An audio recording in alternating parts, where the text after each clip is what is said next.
अध्यक्ष महोदय, शुरू का समय हम लोगों ने 10-15 मिनट अभय जी के इंतजार में गुजारे और वो हर स्पीकर को उसका हर्जाना भरना पड़ रहा है। मैं जानता हूं मुझे भी भरना पड़ेगा। मैं बात वहीं से शुरू करता हूं जो हमारे अध्यक्ष महोदय विश्वास पाटिल ने जहां से शुरू की थी और अनारकली का तस्करा किया था। मेरा सौभाग्य है कि उस भाषा का मैं एक विद्यार्थी हूँ और 3 दशकों से ज़्यादा से वो किताब पढ़ाता हूँ, इसलिए उस किताब को समझने का और उसे बार बार तरह तरह से देखने का अनुभव भी है। तो मैं कुछ उसमें अशुद्धियाँ हैं वो सबको दूर हो जानी चाहिए। 22 वर्ष की उम्र में इम्तियाज़ अली ताज ने 1922 में वो किताब लिखी थी। 22 वर्ष के एक विद्यार्थी या एक युवक की क्या हैसियत होगी, और वो लाहौर में रहते थे, वो आगरे में नहीं रहते थे और उनकी ये हिम्मत भी नहीं थी। उनके पिता लेखक थे तो घर में दिखाया और उनको ये लाभ मिला कि एक हिस्सा उसका आगा हाशिम काश्मीरी को भी दिखाया था कि ये कैसा ड्रामा है, देखिए।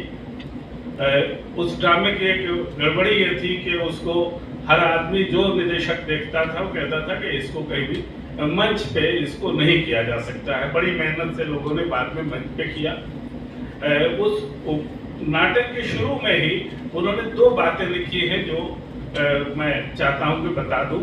उन्होंने उसमें लिखा है कि ये काल्पनिक एक किस्सा है, मगर उस घटना का जिक्र किया है कि लाहौर में अनारकली का एक मकबरा है और उस मकबरा पे आर्कियोलॉजिकल सर्वे ऑफ इंडिया ने जो पत्थर लगाया है उसमें जो लिखा हुआ है वो भी उसको दर्शा दिया है।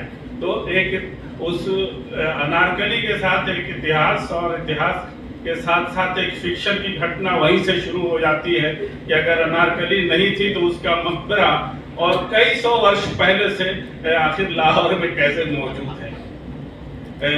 ये भी याद रहना चाहिए कि ये फिक्शन किस तरह से अनारकली बाजार भी है लाहौर में, वो तो कई जगह है, लेकिन फिक्शन किस तरह से हमारे दिमाग में दिल में उतर जाता है उसकी एक घटना आप सब लोगों के सामने है कि बात शुरू ही हुई थी। चूंकि मुगल आजम फिल्म से, तो मुगल आजम में अकबर का किरदार सबने देखा है और अकबर की आवाज और अकबर का जो पोस्टर है वो हमारी नजर में है।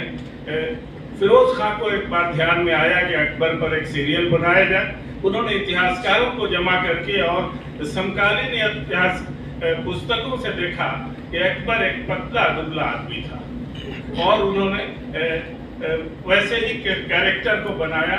वो सीरियल बिक गया इस देश में।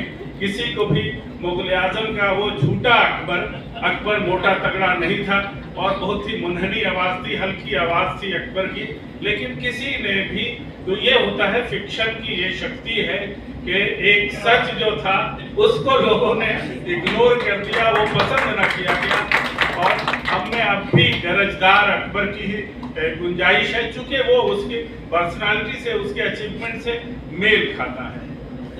हमेशा ये जो हिस्टोरिकल फिक्शन की बात होती है तो फैक्शन तो हम आज इस्तेमाल करते हैं ये शब्द, लेकिन ये कहीं ना कहीं एक तरफ ये ऐसा टर्म है कि एक तरफ हमें इतिहास की तरफ, तथ्य की तरफ ले जाता है और दूसरी तरफ कहता है कि उस तथ्य की बुनियाद पे तुम एक ऐसी कहानी गढ़ो जो कहानी की विधा में आए।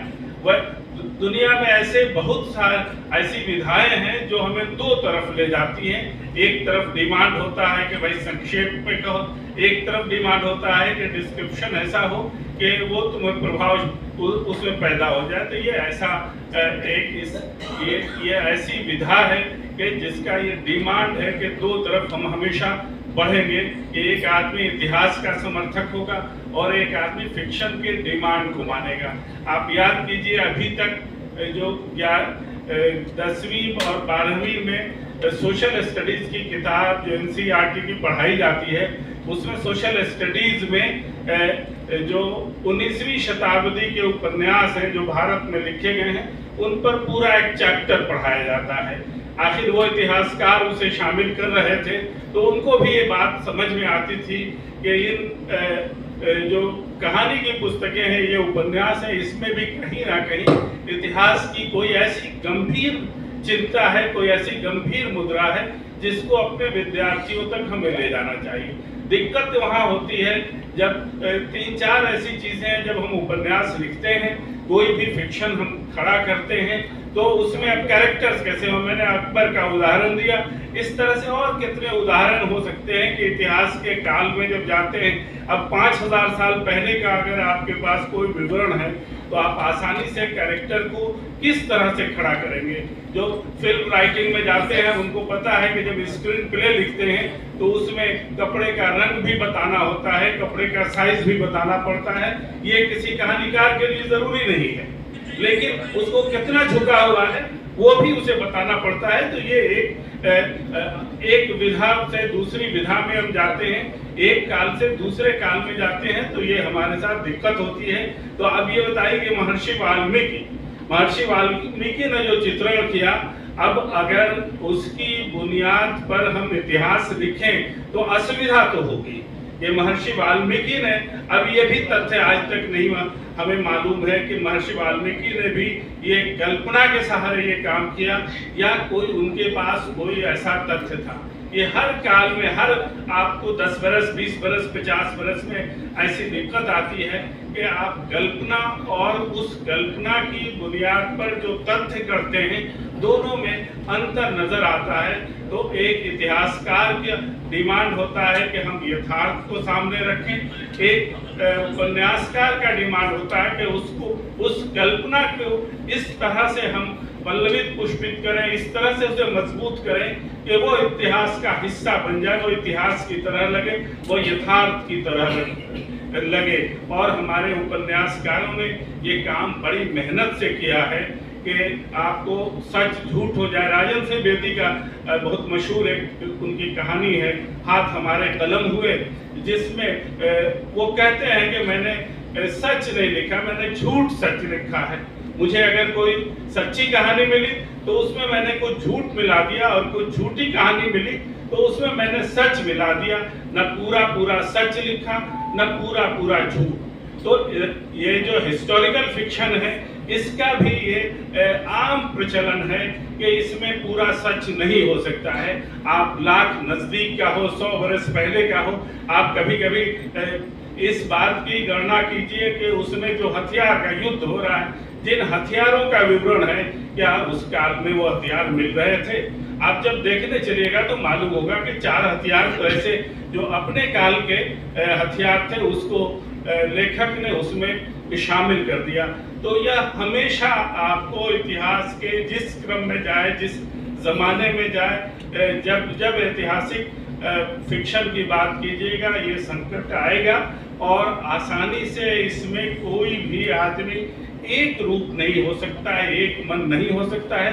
एक साहित्य के विद्यार्थी के रूप में मैं हमेशा साहित्यकारों के साथ, उपन्यासकारों के साथ खड़ा होना चाहता हूं, मगर मुझे ये हमेशा याद रहता है कि जब इतिहास का आपने नाम रखा, जब आप पहला गिरमिटिया लिख रहे हैं कि राजकिशोर ने लिखा, तो यह आपके लिए एक जवाबदेही है कि आप गांधी की वो शक्ल नहीं बना दीजिए जो टैगोर की शक्ल हो जाए, जो जवाहरलाल नेहरू की शक्ल हो जाए। आपकी ये जवाबदेही है कि जो जिसका नाम लिया है उसके आसपास आप कहानी गढ़ सकते हैं कि नहीं, आपके पास उतना रिसर्च है कि नहीं, आप उस रिसर्च को कहानी के रूप में समाविष्ट कर सकते हैं कि नहीं। जो उपन्यासकार ये काम नहीं करता है, उसका उपन्यास हल्का फुल्का होता है, या उसका उपन्यास वैसा होता है कि एक बार समाज पढ़ के उसका इनकार कर देता है। लेकिन हमने जो ये भारत के जो आधुनिक फिक्शन है, ऐतिहासिक फिक्शन आप छोड़ दीजिए, आधुनिक फिक्शन भी है।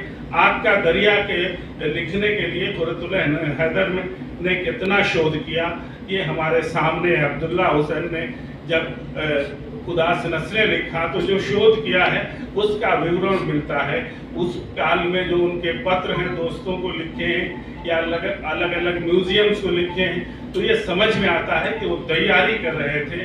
तो जिसको फिक्शन कहते हैं उसके लिए तो यथार्थ जमा करने की इतनी कोशिश हुई, तो जिसको हिस्टोरिकल फिक्शन लिखना है उसको कितनी तैयारी करनी चाहिए आप ये समझ सकते हैं। इसलिए ये मान लेना कि हिस्टोरिकल फिक्शन लिखने वाले के लिए अपार स्वतंत्रता है, अपार आज़ादियां हैं कि वो जो चाहे लिखे और उसी को फिक्शन माना जाए, ये एक गलत मान्यता है।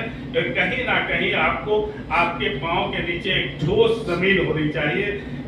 जब हमारे दूसरे उपन्यासकार इसकी जिम्मेदारी उठाते हैं, तो क्या जो ऐतिहासिक फिक्शन लिखने वाले हैं वह ये जिम्मेदारी नहीं उठाएंगे? मैं समझता हूँ कि मैंने अपना समय पूरा कर दिया। धन्यवाद।